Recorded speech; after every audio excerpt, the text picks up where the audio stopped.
Vector অধ্যায়। আর আজকের আলোচ্য বিষয় হচ্ছে স্কেলার গুণনের প্রয়োগ, অর্থাৎ স্কেলার গুণন প্রয়োগ করে আমরা যে সকল গাণিতিক টার্ম বা গাণিতিক সমস্যার সমাধান করতে পারবো সেই বিষয়গুলো নিয়ে আলোচনা করতে যাচ্ছি। তো আমি শুরুতে একটা অঙ্ক করাই, তোমরা সবাই মনোযোগ সহকারে দেখো।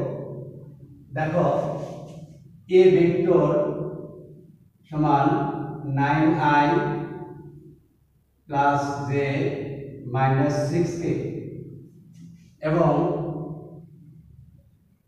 বি ভেক্টর সমান 4i minus 6j plus 5k হলে দেখাও যে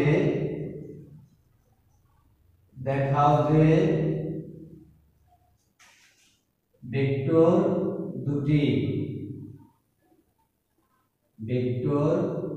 দুটি পরস্পর লম্ব। ভেক্টর দুটি পরস্পর কি লম্ব, এটা আমাদের দেখাইতে হবে যদি এই ভেক্টরের মান এটা আর বি ভেক্টরের মান এইটুকু হয়। তো আমরা জানি দুটা ভেক্টর পরস্পর লম্ব হওয়ার শর্ত হচ্ছে ওই ভেক্টর দুটার স্কেলার গুণফল শূন্য হতে হবে, অর্থাৎ দুটা ভেক্টরের ডট গুণফল যদি শূন্য হয় তাহলে ওই ভেক্টর দুটা পরস্পর কি হবে, পরস্পর লম্ব হবে। তাহলে আমি দেখব এই দুটা ভেক্টরের ডট গুণফল শূন্য হয় কিনা। যদি শূন্য হয় তাহলে আমি বলতে পারবো এ ও বি ভেক্টর দুটি পরস্পর লম্ব। তো আমি যাই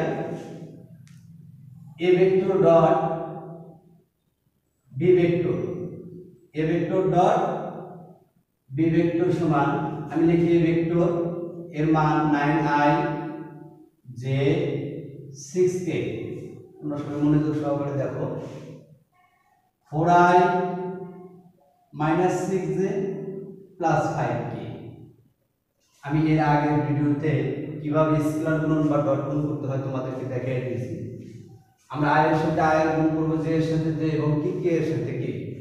তাহলে i এর সহগ আছে 9 আর j এর সহগ আছে কি, সরি i এর সহগ আছে এখানে 4।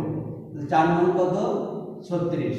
আমরা জানি এটা তোমাদের জেনে রাখা দরকার, আমি আগের ভিডিওতে লিখে রেখেছি। i ডট i সমান কত 1।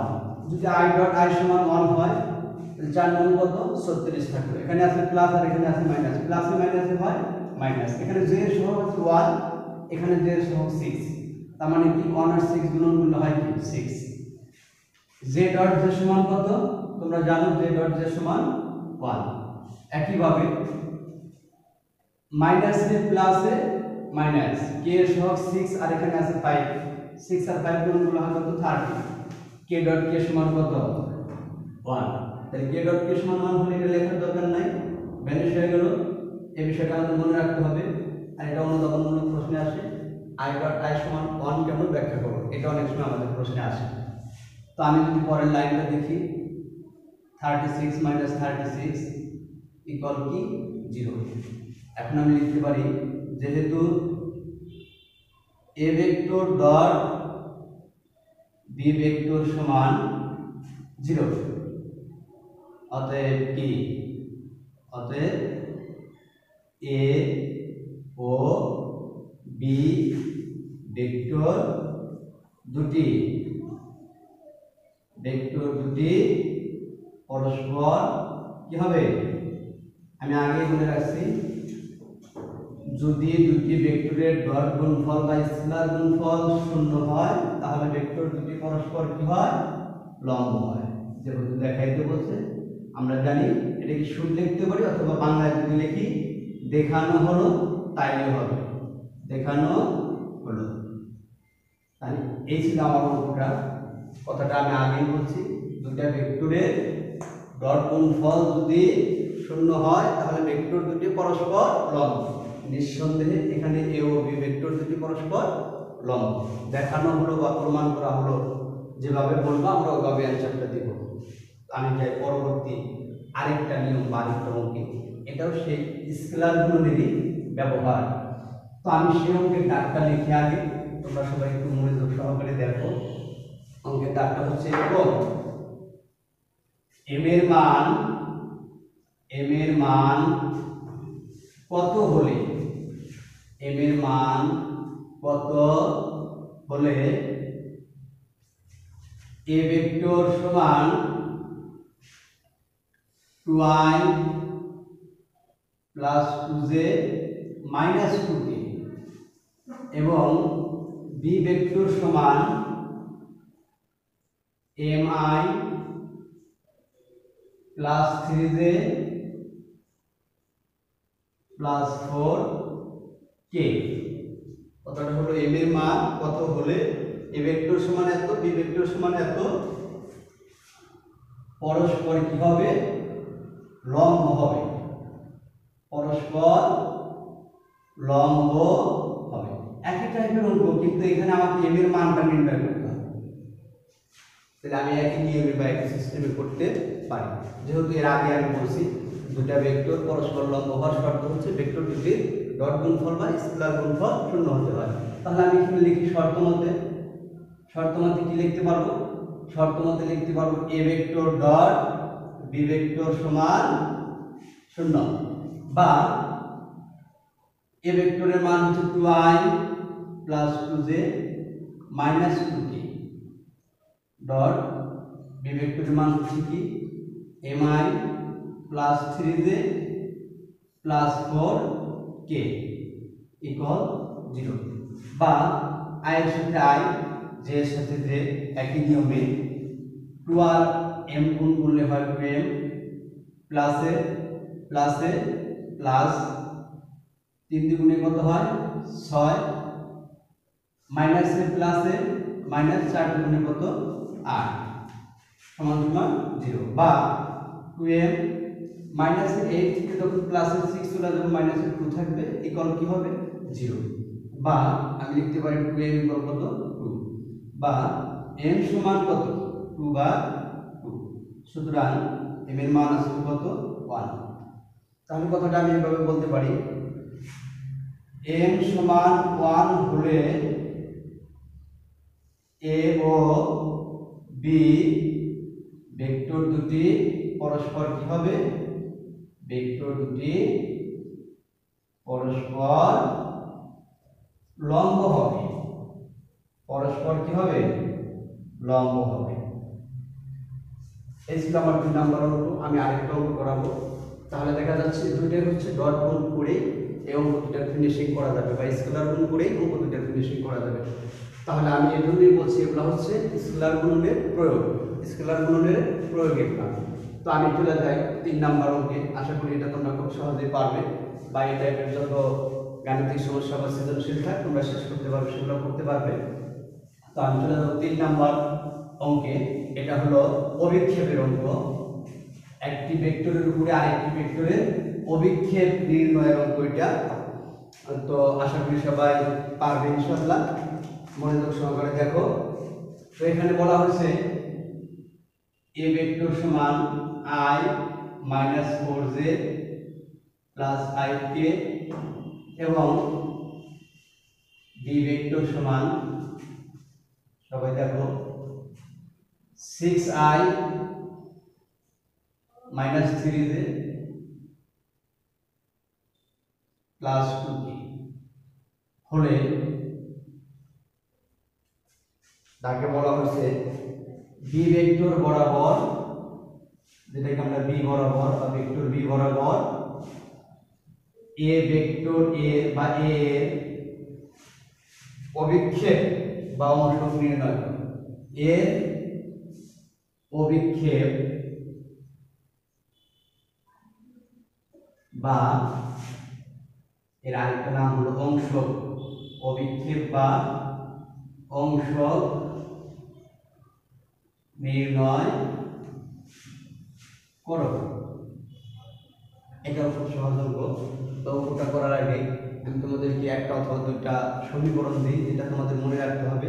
বিষয়টা হলো এরকম a বরাবর সংক্ষেপে লিখতেছি বা a ভেক্টর বরাবর যাকে আমরা বলি b এর বা b ভেক্টর এর অভিক্ষেপ নির্ণয়ের একটা সূত্র আছে। অভিক্ষেপ সমান আমরা লিখতে পারবো যার অভিক্ষেপ নির্ণয় করবে সে থাকবো cos এর সাথে। তাহলে b cos থিটা সমান a vector dot b vector divided কি এ। একইভাবে কথাটা যদি ঘুরে বলি বি ভেক্টর বরাবর এ ভেক্টর এর অভিক্ষেপ, তাহলে বি এর জায়গায় কি হবে এ cos থিটা সমান A vector dot B vector, উপরে যা আছে তাই চেঞ্জ হবে, শুধু বি এর জায়গায় এ বাই এর জায়গায় বি। এই দুইটা সূত্র তোমাকে মুখস্থ রাখতে হবে এই অঙ্কটা করার জন্য। আর এটা মুখস্থ রাখা খুব সহজ, তো আশা করি সবাই মুখস্থ করে নেবে। আমি যাই অঙ্কটা কিভাবে করতে হবে। তো যেহেতু আমাকে বলছে বি ভেক্টর বরাবর এ ভেক্টরের অভিক্ষেপ, তাহলে আমি দেখছি 2 নাম্বার সূত্রটা আমার এখানে প্রযোজ্য। 2 নাম্বার সূত্র প্রযোজ্য, তাহলে আমি 2 নাম্বার সূত্রটা প্রয়োগ করে অঙ্কটা করার চেষ্টা করি। সবাই মনোযোগ সহকারে দেখবে। হ্যাঁ, আচ্ছা সবাই দেখো, বি ভেক্টর বরাবর বা বি বরাবর এ ভেক্টর এর অংশ বা অভিক্ষেপ, যেটা তোমাদের মুখস্থ থাকতে হবে, তাহলে সেটা হবে কি এ cos থিটা। আমি যে লিখছি তার মধ্যে 2 নাম্বার সমীকরণ, যেটা A vector dot B vector বা বি, এটা সমীকরণ নাম্বার কত 1। এখানে দেখা যাচ্ছে আমাকে এই অঙ্কটা করার জন্য, অর্থাৎ এ cos থিটার মান নির্ণয় করার জন্য এ ভেক্টর ডট বি ভেক্টরটা আমাকে করতে হবে আগে, এবং বি এর বা বি ভেক্টরের মান নির্ণয় করতে হবে। এখানে ভেক্টর চিহ্ন নাই, শুধু মান বোঝাইছে। তাহলে ওই দুইটা কাজ আমি আগে করে নিই। A vector dot B vector সমান, খুব সহজ, i minus 4j plus 5k dot 6j minus 6i minus 3j plus 2k। আমি যদি ডট গুণ i এর সাথে i 6 আর এখানে i এর সহগ 1, তার মানে থাকে কি 6 মাইনাস মাইনাসে হয় প্লাস, 3 4 কত 12। আচ্ছা 3 4 কত হয় 12, এখানে আমি লিখছি 12, এরপরে আছে 5 দ্বিগুণে কত 10, টোটাল যদি করি 28। আরেকটা বিষয় আমার দরকার, সেটা হলো কি বি এর মান নির্ণয় করা। তাহলে আমি বি এর মান নির্ণয় করি, এটা হলো বি ভেক্টর, একে মডুলাস করলে শুধু মান বোঝায়, এভাবেও লিখতে পারি, সরাসরি বি লেখাও পারি।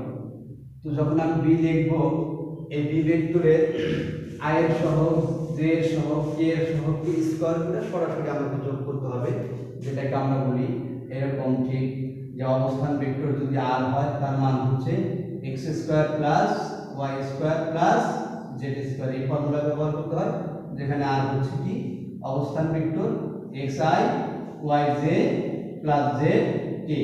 এই ফর্মুলা ব্যবহার করে আমি এখানে বি এর মান প্রয়োগ করতে পারি। তো এখানে x হিসাবে যেটা ব্যবহার করব সেটা হলো 6, তার মানে 6 স্কয়ার। y এর জন্য যেটা ব্যবহার করব সেটা হচ্ছে -3 স্কয়ার, এবং z হিসাবে যেটা সেটা হলো 2 স্কয়ার। তো আমি যদি করি এভাবে, দেখো সবাই কি হয় 6 6 36, 3 3 কে 9, 2 3 4। আচ্ছা টোটাল যদি করি 4 9 49, একে বর্গমূল করলে হয় কত 7। খুব সহজ, আমি A vector dot B vector এবং বি ভেক্টরের মান নির্ণয় করতে পারি। এখন আমি যদি এভাবে কথাটা লিখি, 1 নং সমীকরণে 1 নং, সরাসরি লিখি 1 নং সমীকরণ হতে পায়, 1 নং সমীকরণ হতে পায়। কি পাই, এই যে যেটা লিখছি বি বরাবর, বি বরাবর এর অভিক্ষেপ, অভিক্ষেপ, হ্যাঁ অভিক্ষেপ a cos থিটা সমান a vector dot B vector divided কি b। এখানে আমি দেখলাম a ভেক্টর ডট বি ভেক্টরের মান হচ্ছে কত 28 লিখলাম, আর বি ভেক্টরের মান নির্ণয় করছি কত 7, বসায় দিলাম 7। আমি যদি ভাগ করি পাবো কত 4, তাহলে অ্যান্সার হবে কত 4। তাহলে আমরা খুব সহজে দুটো ভেক্টরের মধ্যে একটি ভেক্টরের উপর আরেকটি ভেক্টরের অভিক্ষেপ নির্ণয়ে সহজ সমাধান এভাবেই করতে পারবো আশা করি। তাহলে এই টাইপের যত গাণিতিক সমস্যা সৃজনশীল হোক আশা করি তোমরা খুব সহজে করতে পারবে। তো আজকে এ পর্যন্তই করব। এরকম আরও গাণিতিক সমস্যা বা এরকম স্কেলার গুণনের প্রয়োগ আছে, তোমরা চেষ্টা করবে। যদি কোনোটা প্রবলেম হয়, প্রবলেম মনে করো, আমার সাথে কথা বলবে, ইনশাল্লাহ আমি সলভ করে দেওয়ার চেষ্টা করবো। তো আজকের মধ্যে এখানেই থাক। ধন্যবাদ সবাইকে। আসসালামু আলাইকুম।